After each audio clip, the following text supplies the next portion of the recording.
Hey guys, what's going on, dudes? It is David here. We are back with another video. Now, in this video, guys, we shall be discussing the first draft pick for Atlanta Falcons, pick number 8. And if you guys did not watch the NFL draft, the Atlanta Falcons selected Drake London, wide receiver out of USC. Now, when it comes to my honest opinions about the Drake London pick, well, I knew we were going to go wide receiver. I've seen a lot of people in my comments saying that the Falcons don't need to go wide receiver and that we need to go defensive end at number 8 overall. You guys realize after the Falcons drafted, the next defensive end that went wasn't until the 20s. So there's still a lot of good defensive ends that are going to be in the second round of the draft, which is going to be tonight as I'm recording this. And the Falcons can definitely take one with their first pick in the second round, because we have two second round picks when it comes to this year's draft. But looking at the draft order in total, we had Trayvon Walker going number 1, Aiden Hutchinson number 2. Then we had Derek Stingley Jr., a guy that I actually think didn't deserve to go number 3, but I guess the Houston Texans really, really loved him. And then number 4, we had Sauce Gardner. Number 5, the Giants took Kayvon Thibodeau.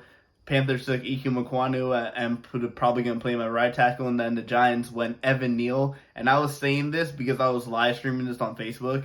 I was saying that if the Falcons ended up getting Evan Neal, like Evan Neal was up there to the Falcons, I would have took Evan Neal over anything, because he's the guy that we can instantly put at right tackle. And then we could still get a wide receiver in the second round and then defensive end in the second round. So if Evan Neal had lasted to the Falcons at number 8, I would have definitely took him, because he would have been an overall better pick and a better player than the guy we got at right tackle right now, which is Caleb McGarry.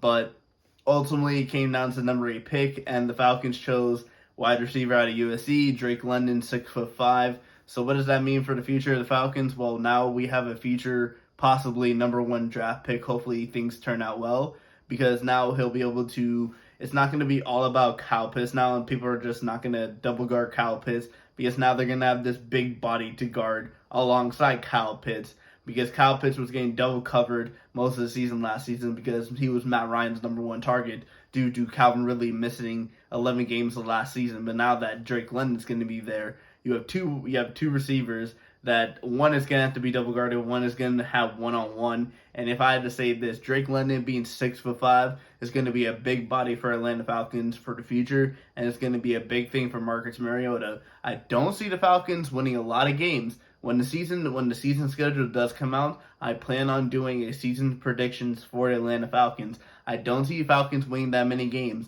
just because I feel like we're going to be in the battle for Bryce Young when it comes to next season.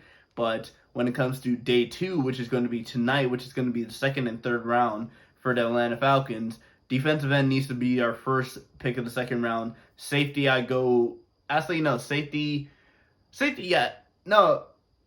linebacker or safety if we go linebacker with our second round picks, then that's fine. And then third round needs to be safety. Fourth round, I'd probably say, I think we have 2 third round picks. And if I remember right, we do, if I am correct, and we do have 2 third round picks, then the second of our third round picks needs to go to a tackle, and then fourth rounder, running back. Fifth rounder can go cornerback. Sixth rounder can go offensive line. And then the final pick, I don't really know. The Falcons could go anywhere with this. But I just want to say this. I will definitely be doing a reaction after all 7 rounds are done, and I'll see if I got any correct predictions with my mock draft, because right now I did have the Falcons taking a wide receiver, so I technically have gotten that right. I didn't get the right wide receiver because I didn't think the Falcons are going to be taking Drake London, but I still technically did get that right. So next, I remember I chose a defensive end for the Atlanta Falcons, and then I chose a safety. So we'll have to see when it comes to that. But other than that, when it comes to the Falcons drafting Drake London, I'm very, very excited for the future for Drake London. I'm curious to know what number he's going to choose. Hopefully he chooses number 11, because the Falcons have a very good history of having a number 11 wide receiver. And hopefully it's not this number, because the Falcons don't have a good history of number 18. But anyway, guys, I want to thank you guys for watching this video. I will see you guys all later. See you guys later. Peace.